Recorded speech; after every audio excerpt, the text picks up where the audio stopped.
একদিকে মুখে বলছে প্যালেস্টাইনের কথা, অন্তরে রয়েছে তাদের ইসরায়েলের মহাব্বত। এই স্বাধীনতার 53 বছরে ইসরায়েল থেকে কোনোদিন এখন পর্যন্ত কোনো কিন্তু বিমান তাদের বাংলাদেশে, ছাত্রলীগ তো সরাসরি বাংলাদেশে সেটাই বলছি, সর্বপ্রথম সেটাই বলছি, সামরিকভাবে ছাত্রলীগ ইসরায়েলের বিরুদ্ধে বা ফিলিস্তিনিদের সমর্থনে তারা মিছিল করেছে। আপনি সেটাই কেন বলছি সাগর ভাই, সেটাই বলছি বা সাগর ভাই, বাংলাদেশের দাড়িওয়ালা টুপিওয়ালা ইসলামওয়ালা হেফাজতে ইসলাম মিছিল করতে পারে না, চরমনাই জামাত মিছিল করতে পারে না, তাদেরকে ওই যে মোদী বিরোধী আন্দোলনে তাদেরকে 20 জনের মতো মানুষকে শহীদ করে দেওয়া হয়েছে, পাঁচিমের শাপলা চত্বরি করা হয়েছে, আর ছাত্রলীগের এখন দরদ পড়েছে প্যালেস্টাইনের মুসলমানদেরকে ভালোবাসার জন্য।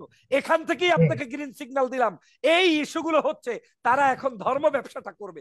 বাংলার জনগণকে তো সহজে বোঝানো যায়, হ্যাঁ আমরা এটা করছি, আমরা ওটা করছি, কিন্তু বাংলার জনগণ তো ওই পাসপোর্ট খুঁজে দেখে না যে পাসপোর্ট থেকে ইসরায়েলের নাম মুছে ফেলেছে, পাসপোর্ট খুঁজে দেখে না, আজকে সংবিধান খুঁজে দেখে না যে বাংলাদেশের এই জায়গায় কোন কার অনুমতিতে বিমান আসলো এবং সেই বিমান কেন এখানে ল্যান্ড করে গোপনে আবার চলে গেল, আপনার এখন পর্যন্ত কিন্তু কেউ জবাব দিতে পারবে না। এখন সাধারণ জনগণকে যেটা দিয়ে সহজে মুগ্ধ করা যায় সেটা হচ্ছে মুসলমানদেরই করতে হবে। একদিকে এদেশের মুসলমানদেরকে ফাঁসি দিচ্ছে, আপনি কি মনে করেন যে বাংলাদেশের জামাত ইসলামের যে সকল মানুষকে ফাঁসির কাস্টে ঝুলিয়েছে, আমি আজও বলছি, বিগিনিং এও বলছি, বহুবার বলেছি, সম্পূর্ণ নাটক এবং সম্পূর্ণ অন্যায়ভাবে তারা করেছে, কিন্তু আজ পর্যন্ত এটার কিন্তু কোনো জবাব আওয়ামী লীগ দিতে পারে নাই। যদি তাই না হয়, গত কয়েকদিন আগে মুক্তিযোদ্ধা মন্ত্রী বলেছে তালিকা প্রকাশ করা সম্ভব নয়, এখনো তারা রাজাকারদের তালিকা প্রকাশ করতে পারছে না।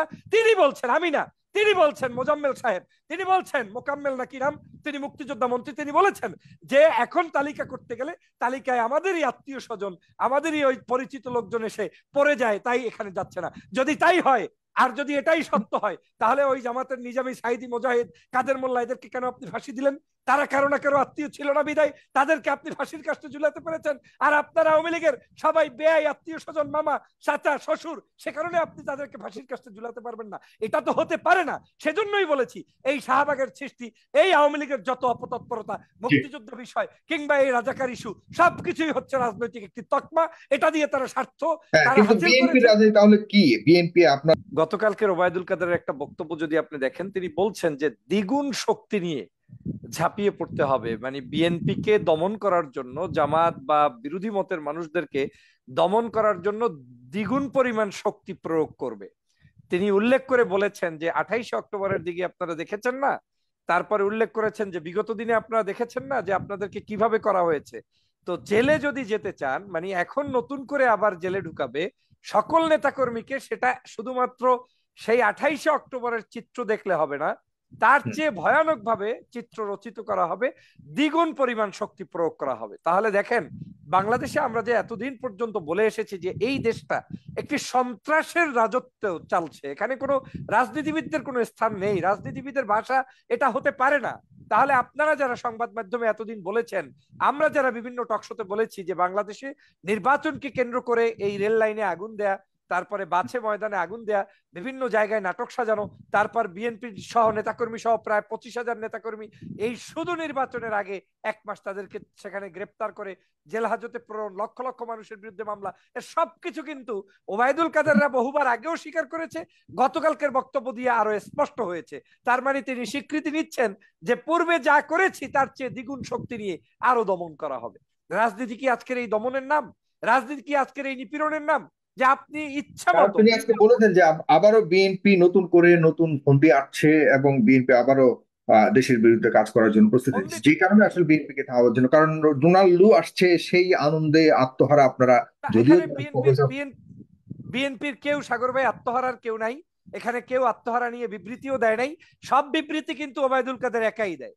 আপনি জানেন যে নিশ্চয়ই গত কয়েকদিন আগে আমরা কেউ বলার আগেই আপনার এখানেই টকশোতে আমি বলেছি, সেই টপিক নিয়ে আপনি আলোচনা করেছিলেন, সম্ভবত আমাদের আলোচনায় এসেছিল, এই ওবায়দুল কাদেরই কিন্তু বলেছে যে আমরা ভারতের সহযোগিতায় ক্ষমতায় এসেছি, তারা আমাদের পাশে ছিল বিদায় বড় বড় পরাশক্তি কেউ কিছু করতে পারে না। এই কথা কিন্তু ডাইরেক্ট কোড আন কোড আপনি যদি পত্রিকায় সার্চ দেন, ওবায়দুল কাদের নিজে স্বীকার করে বক্তব্য দিয়েছেন, আপনি পাবেন। হয়তো ভিন্ন আলোকে পাবেন, শব্দ চয়ন ভিন্ন হতে পারে, কিন্তু স্পষ্ট করে তিনি বলেছেন যে ভারতের সহযোগিতা নিয়েছি, ভারত আমাদের পাশে ছিল বিদেই আমরা এই নির্বাচনে সফল হয়েছি। তাহলে ভারতের সহযোগিতা নিয়ে আপনি এসেছেন, অদৃশ্য শক্তি বলতে কি এটা তো ওবায়দুল কাদের নিজে বলছে যে আজকের বাংলাদেশে যদি তিনি নির্বাচিত জনগণের প্রতিনিধি হতেন তাহলে তিনি জনগণের নির্বাচনে নির্বাচিত হতেন।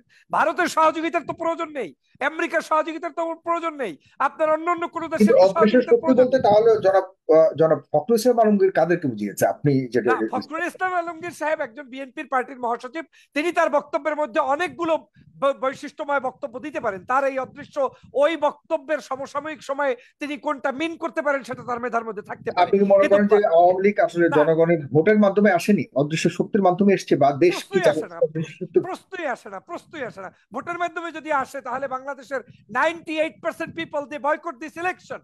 আপনার কোন জায়গায় মানুষ যায় নাই, ভোট দেয় নাই, সেটা তো কোনো নির্বাচন হতে পারে না। এই নির্বাচনটা সবাই জানে একটা সাজানো নাটক। এবং আমি স্পষ্ট করে আপনাকে বলতে পারি যে ভারতীয় মদতে গত 17 বছর পর্যন্তই বাংলাদেশের এই অবৈধ সরকার শাসক গোষ্ঠী ক্ষমতায়, 16 বছর চলছে আওয়ামী লীগের, আর এর আগের তত্ত্বাবধায়ক সরকার নীতি সহ প্রমাণ সেই সময় প্রমাণ মানে কি এমন প্রমাণ আছে? এই কথা সবসময় আপনারা বলেন, এই আওয়ামী প্রমাণ লীগের তো আমি পক্ষে বারবার বলেছি। নো, এই প্রমাণ সাগর ভাই নতুন কোন কারণ নয়। এই প্রমাণ হচ্ছে সুজাতা সিং এর বাংলাদেশে আগমনের মধ্য দিয়ে সেই সময়ের নির্বাচন। এই প্রমাণ হচ্ছে এরশাদ সাহেবকে বন্দী করে রেখে সেই সময়ের নির্বাচন। এই প্রমাণ হচ্ছে এই নির্বাচনের কালীন সময় বাংলাদেশের সমগ্র এই নির্বাচন ব্যবস্থাটাকে বিশ্বব্যাপী সবাই নিন্দা জানিয়েছে, এই নির্বাচনকে মানে নাই, তখনও ভারত তাদের পাশে থেকে তাদেরকে যে সাহায্য করেছে। আর ওবায়দুল কাদের নিজে যেখানে বলছে যে বড় বড় পরাশক্তি কিচ্ছু করতে পারে নাই, বিকজ অফ আমাদের পাশে ভারত ছিল, তারা আমাদের সাহায্য করেছে, সহযোগিতা করেছে। এর পরেও আপনার কাছে কত বড় প্রমাণ দরকার যে নির্বাচন ব্যবস্থাটাকে অদৃশ্য শক্তি কারা কারা এই নির্বাচনটাকে নষ্ট করেছে? বাংলাদেশের গত 15 বছরের রাজনীতিটাকে ধ্বংস করেছে আওয়ামী লীগ। আর এই ধ্বংসের জন্য যাদের সাহায্য নিয়েছে সেটা তো এই ভিনদেশি দালাল, ভারতের দালালরা, এবং ভারতের সেই জায়গা থেকে আপনি করেছে। আপনি কি জানেন না যে গত নির্বাচনে বাংলাদেশের আওয়ামী লীগের প্রার্থী টেলিকমিউনিকেশন যে ফাঁস হয়েছে, সেখানে নিজেরা বলছে যে আমি ভারতের প্রার্থী, আমি অমুকের প্রার্থী। এখান থেকে কি প্রমাণ হয় যে বাংলাদেশের এখন আওয়ামী লীগের প্রার্থী বলতেও লজ্জা হয়, তার বলতে হয় যে আমি ভারতের প্রার্থী। অর্থ হচ্ছে ওই জায়গার একটা অদৃশ্য শক্তি, ওই শক্তিটা দিয়েই অবৈধ এই শাসক গোষ্ঠী এখন পর্যন্ত আছে। এখন আপনাকে সাগর ভাই বলি যে আজকের যদি বিএনপির কোন নেতা এই কথা বলতো যে দ্বিগুণ শক্তি নিয়ে আওয়ামী লীগকে নিশ্চিহ্ন করে ফেলা হবে ক্ষমতায় থাকা অবস্থায়, তাহলে আপনি দেখতেন বাংলাদেশের পত্র পত্রিকা সহ আপনাদের মুখে আজকের আপনাদের কারণে কথা বলতে পারতাম না আমরা। কিন্তু আজকের আপনাদের সামনে এই কথাগুলো আমাদেরকে স্মরণ করিয়ে দিতে হচ্ছে কত বড় রাজনৈতিক একটি দৈন্যতা চলছে যে সন্ত্রাসী ভাষায় একটা পার্টির মহাসচিব ওবায়দুল কাদের বলতে পারে যে মনে আছে জেলে যেতে মন চায়। তার মানে কি আমি বিরোধী রাজনীতি কি গণতন্ত্রের অধিকার নেই? আমার কি সংবিধান আমাকে পারমিট করে না, এলাও করে না রাজনীতি করার, কথা বলার, ভোট দেওয়ার? আমি তো ডেমোক্রেসির জন্য আন্দোলন করছি, আমি তো চুরির জন্য, ডাকাতির জন্য, সন্ত্রাসের জন্য, নারী ধর্ষণের জন্য কিংবা তাদের মতো বিভিন্ন ধরনের ব্যবসা পাতার জন্য আমরা করি নাই। আমাদের বাংলাদেশে আওয়ামী বিরোধী যারাই রাজনীতি করছে প্রত্যেকেই রাজনীতি করছে ডেমোক্রেসি প্রতিষ্ঠার জন্য, আন্দোলন সংগ্রাম করছে। এটা আমাকে আমার সংবিধান অধিকার দিয়েছে, এই অধিকারকে ধ্বংস করার অধিকার তো এই ওবায়দুল কাদেরের নাই। কিন্তু তিনি যখন এই বক্তব্য দিয়েছেন এটার দ্বারাই প্রমাণ হয় এই আওয়ামী লীগ আদতে একেবারে আদপন্ত একটি সন্ত্রাসী সংগঠন। তারা এই ধরনের থ্রেট দিয়ে গুলি করে, হত্যা করে, নির্যাতন করেই শেষ করতে যায়। যেটা আপনি রুহুল কবির রিজভী সাহেবের বক্তব্য আপনি কোট করেছেন, তিনি ওই জন্যই বলেছেন যে আজকের বিএনপিকে নিশ্চিহ্ন করে দিতে চায়, বিএনপিকে শেষ করে দিতে চায়। বিএনপিকে শেষ করার এখন একটা নতুন পরিকল্পনা এই ফ্যাসিবাদী সরকার হাতে নিয়েছে। সাগর ভাই আপনাকে একটা আসনই সংকেত বলি, বাংলাদেশের আওয়ামী লীগের এখন নতুন একটা রাজনীতি হচ্ছে, এই 5 বছর যেটা করতে চায় তারা কিছুটা ধর্ম বিক্রি করা শুরু করবে। এতদিন যেই সকল ধর্মবাদী মানুষদেরকে পিটিয়েছে, হত্যা করেছে, নির্যাতন করেছে, সেই সকল ধর্মবাদী মানুষদের কি কিছুটা কিছুটা পিছনে পিছনে চেষ্টা করবে যে ওদেরকে মাঠে ময়দানে ছেড়ে দাও, কিছু কথা বলুক, কিছু মাহফিল করুক, কিছু কাজ করুক। আর এখন এই মুহূর্তের তার সবচেয়ে কঠিনতম বিরোধী দল তার কাছে মনে হচ্ছে বিএনপি কে নিশ্চিহ্ন করে দাও। আর আপনাকে আরেকজনকে, তৃতীয় পক্ষকে, চতুর্থ পক্ষকে ইনফ্লুয়েন্স দিয়ে বলবে তোমরা দেশে আসো, কাজ করো, স্বাধীন মতো করো, আপনাকেও বলবে, আমাকে বলবে, অন্যকে বলবে। কিন্তু এর মধ্য দিয়ে তারা যেটা করতে চায় 2013 সালে যেভাবে জামাত ইসলামকে শেষ করে দিয়েছে, সমগ্র বাংলাদেশ থেকে নিশ্চিহ্ন করতে চেয়েছে, তাদেরকে ফাঁসির কাস্টে ঝুলিয়েছে, আজ আওয়ামী লীগের কাছে চিরশত্রুতে রূপান্তরিত হয়েছে বিএনপি। তারা জানে বিএনপি কে ধ্বংস করতে পারলে আর একটা গ্রুপকে যদি একটু উপরে তুলে নিয়ে আনা যায়, কিছুদিনের জন্য বাংলাদেশটাকে তারা নিয়ন্ত্রণ করবে। কয়েকদিন পরে বাংলাদেশকে তারা এমন একটা ইমেজ ক্রিয়েট করবে যে বাংলাদেশে তারা আওয়ামী লীগের এগেনিস্টে তারা এই ধরনের জঙ্গি তৎপরতাকে উৎফুল্ল করবে, তারা উৎসাহ প্রদান করবে। আমার সেই জায়গায় ভয় হচ্ছে, কারণ আওয়ামী লীগ বিশ্ববাসীকে দেখাবে যে এই দেশে মাথাচাড়া দিয়ে উঠেছে আলেমরা, হুজুররা, দাড়িওয়ালারা, টুপিওয়ালারা। কারণ আপনি যখন গণতন্ত্র হত্যা করবেন, প্রত্যেকেই তো যার যার জায়গা থেকে তার প্ল্যাটফর্ম থেকে চেষ্টা করবে বাংলাদেশের মানুষের মুক্তির জন্য।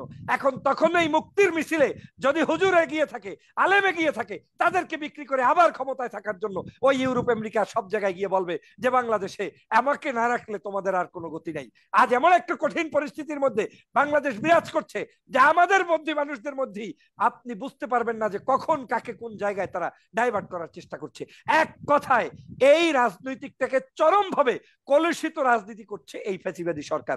তারা একদিকে মুখে বলছে প্যালেস্টাইনের কথা, অন্তরে রয়েছে তাদের ইসরায়েলের মহব্বত। এই স্বাধীনতার 53 বছরে ইসরায়েল থেকে কোনোদিন এখন পর্যন্ত কোনো ছাত্রলীগ তো সরাসরি বাংলাদেশে সেটাই সামগ্রিকভাবে ছাত্রলীগ ইসরায়েলের বিরুদ্ধে বা ফিলিস্তিনিদের সমর্থনে তারা মিছিল করেছে। আপনি সেটাই বলছি সাগর ভাই, সেটাই বলছি বা সাগর ভাই, বাংলাদেশের দাড়িওয়ালা, টুপিওয়ালা, ইসলামওয়ালা, হেফাজতে ইসলাম মিছিল করতে পারে না, চরমনাই জামাত মিছিল করতে পারে না। তাদেরকে ওই যে মোদী বিরোধী আন্দোলনে তাদেরকে 20 জনের মতো মানুষকে শহীদ করে দেওয়া হয়েছে, পাঁচিমের শাপলা চত্বরি করা হয়েছে। আর ছাত্রলীগের এখন দরদ পড়েছে প্যালেস্টাইনের মুসলমানদেরকে ভালোবাসার জন্য। এখান থেকেই আপনাকে গ্রিন সিগন্যাল দিলাম। এই ইস্যুগুলো হচ্ছে তারা এখন ধর্ম ব্যবসাটা করবে। বাংলার জনগণ তো সহজে বোঝানো যায়, হ্যাঁ আমরা এটা করছি, আমরা ওটা করছি, কিন্তু বাংলার জনগণ তো ওই পাসপোর্ট খুঁজে দেখে না যে পাসপোর্ট থেকে ইসরায়েলের নাম মুছে ফেলেছে, পাসপোর্ট খুঁজে দেখে না, আজকে সংবিধান খুঁজে দেখে না যে বাংলাদেশের এই জায়গায় কোন কার অনুমতিতে বিমান আসলো এবং সেই বিমান কেন এখানে ল্যান্ড করে গোপনে আবার চলে গেল। আপনার এখন পর্যন্ত কিন্তু কেউ জবাব দিতে পারবে না। এখন সাধারণ জনগণকে যেটা দিয়ে সহজে মুগ্ধ করা যায় সেটা হচ্ছে মুসলমানদেরই করতে হবে। একদিকে এদেশের মুসলমানদেরকে ফাঁসি দিচ্ছে, আপনি কি মনে করেন যে বাংলাদেশের জামাত ইসলামের যে সকল মানুষকে ফাঁসির কাস্টে ঝুলিয়েছে, আমি আজও বলছি, বিগিনিংও বলছি, বহুবার বলেছি, সম্পূর্ণ নাটক এবং সম্পূর্ণ অন্যায়ভাবে তারা করেছে। কিন্তু আজ পর্যন্ত এটার কিন্তু কোনো জবাব আওয়ামী লীগ দিতে পারে নাই। যদি তাই না হয়, গত কয়েকদিন আগে মুক্তিযোদ্ধা মন্ত্রী বলেছে তালিকা প্রকাশ করা সম্ভব নয়, এখনো তারা রাজাকারদের তালিকা প্রকাশ করতে পারছে না। তিনি বলছেন, আমি না, তিনি বলছেন, মোজাম্মেল সাহেব, তিনি বলছেন, মোকাম্মেল নাকি নাম, তিনি মুক্তিযোদ্ধা মন্ত্রী, তিনি বলেছেন যে এখন তালিকা করতে গেলে তালিকায় আমাদেরই আত্মীয় স্বজন, আমাদেরই ওই পরিচিত লোকজন এসে পড়ে যায়, তাই এখানে যাচ্ছে না। যদি তাই হয়, আর যদি এটাই সত্য হয়, তাহলে ওই জামাতের নিজামী, সাইদি, মুজাহিদ, কাদের মোল্লা, এদেরকে কেন আপনি ফাঁসি দিলেন? তারা কারো না কারো আত্মীয় ছিল না বিদায় তাদেরকে আপনি ফাঁসির কাস্টে ঝুলাতে পেরেছেন। আর আপনারা আওয়ামী লীগের সবাই বেয়াই আত্মীয় স্বজন, মামা, চাচা, শ্বশুর, সে কারণে আপনি তাদেরকে ফাঁসির কাস্টে ঝুলাতে পারবেন না। এটা তো হতে পারে না। সেজন্যই বলেছি এই শাহবাগের সৃষ্টি, এই আওয়ামী লীগের যত অপতৎপরতা, মুক্তিযুদ্ধ বিষয় কিংবা এই রাজাকার ইস্যু, সবকিছুই হচ্ছে রাজনৈতিক একটি তকমা। এটা দিয়ে তারা স্বার্থ বিএনপি রাজনীতি তাহলে কি? বিএনপি আপনার দলের রাজনীতি তাহলে কি? আপনার দলের বিএনপির রাজনীতি বাংলাদেশের গণমানুষের রাজনীতি। বিএনপির রাজনীতি বাংলাদেশের সকল স্বাধীন চেতা সকল নাগরিকের অধিকার প্রতিষ্ঠার রাজনীতি। এখন অধিকার বলতে যার ধর্ম অধিকার নাই তাকে ধর্ম অধিকার দিতে হবে, যার সামাজিক অধিকার নাই তাকে সামাজিক অধিকার দিতে হবে, যার রাজনৈতিক অধিকার নাই তাকে রাজনৈতিক অধিকার দিতে হবে। এবং বিএনপি এই অধিকার প্রতিষ্ঠা করতে গিয়ে হিন্দু, মুসলিম, বৌদ্ধ, খ্রিস্টান ভেদাভেদ তৈরি করবে না, ধ্বংস করবে না, কিংবা ওই ধর্ম ব্যবসা করবে না। বিএনপি চায় সবাইকে নিয়ে বাংলাদেশের মানুষের ডেমোক্রেসি প্রতিষ্ঠা করা, যেটা শহীদ রাষ্ট্রপতি জিয়া রহমান করেছে, খালেদা জিয়া কন্টিনিউ করেছে, তারেক রহমান সেটাই করতে চায়। আর যদি আমরা ক্ষমতার রাজনীতি করতাম তাহলে তো আমরা 25টা, 50টা, 100টা সিট নিয়ে আপনার ওখানে বসে আরামে আরামে চা কফি খেতে পারতো, আর শেখ হাসিনার জয়গান গাইতেই তো পারতেন। কিন্তু বিএনপি এতদিন পর্যন্ত এটা সহ্য করেছে বছরকে বছর। এর অন্যতম কারণ হচ্ছে তারেক রহমান হচ্ছে বাংলাদেশের জনমানুষের নেতা, যিনি জনগণকে ছাড়া সংসদেও যাবেন না, সংসদের বাহিরেও থাকবেন না। জনগণকে সাথে নিয়ে যখন যেখানে দরকার সেটা আমরা করব। আমি মনে করি আজকের এই চরম অদৃশ্য শক্তি, চরম এই তাগুতি শক্তি, ফ্যাসিবাদী শক্তি, আওয়ামী লীগ তারা চরম একটা মুনাফিকের দল। সকাল সন্ধ্যা মুনাফিকি করে, মর্নিং এ আপনাকে পিটাবে, বিকাল বেলা আপনাকে ব্রেকফাস্ট আবার কি করে নাস্তা দিবে, পায়েস দিবে, আপনাকে ভালোবাসবে। যেই হেফাজতকে পিটাবে, রক্ত ঝরাবে, তাদের কি আবার সার্টিফিকেট দিবে। এরা হচ্ছে মুনাফিক। এরা কোনোভাবে জাতির সাথে, দেশের সাথে, মানুষের সাথে সম্পর্কিত কোন দল হতে পারে না। আওয়ামী লীগের শেখ হাসিনা থেকে শুরু করে ডাউন পর্যন্ত এভরিওয়ান টেলিং লাই এভরিডে। অতএব এদের থেকে সতর্ক থাকতে হবে, বাংলাদেশের মানুষকে উদ্ধার করতে হবে। যদি বিশ্বের কোন ধর্মীয় অনুশোচনাবোধ থেকে থাকে, সবার আগে বাংলাদেশের মানুষকে মুক্ত করুন, বাংলাদেশের ধর্মপ্রাণ মানুষকে মুক্ত করুন, হেফাজতকে মুক্ত করুন, জামাত শিবিরকে মুক্ত করুন, চরমনাই সহ ইসলামী আন্দোলন সহ বিভিন্ন ইসলামপন্থী মানুষদেরকে নামাজ পড়ার, রোজা রাখার, মিছিল করার, মিটিং করার, ভোট দেওয়ার, ভোট নেওয়ার অধিকার প্রতিষ্ঠা করুন। তারপরে প্যালেস্টাইনের পক্ষে যাবেন না আপনি ইসরায়েলের পক্ষে যাবেন সেটা পরের বিষয়। বাংলাদেশের মানুষকে প্যালেস্টাইন বানিয়ে দিচ্ছেন, বাংলাদেশের আলেম ওলামাকে প্যালেস্টাইন বানিয়ে দিচ্ছেন, বাংলাদেশের মানুষগুলোর উপরে নির্যাতন চালাচ্ছেন, নিপীড়ন চালাচ্ছেন, ইমামদেরকে খুন করছেন, গুম করছেন, আলেমদেরকে জেলের মধ্যে বন্দী রাখছেন, আবার কয়েকদিন পরে একটু জামিন দিয়ে সহানুভূতি আদায় করবেন। এই সকল ধান্দাবাজি জনগণকে সজাগ থাকতে হবে, এবং সেটা না হলে বাংলাদেশের আরো অধপতন আমাদের সৌভাগ্য রয়েছে। অতএব আমাদেরকে এখন থেকে সতর্ক হতে হবে। আপনাকে ধন্যবাদ।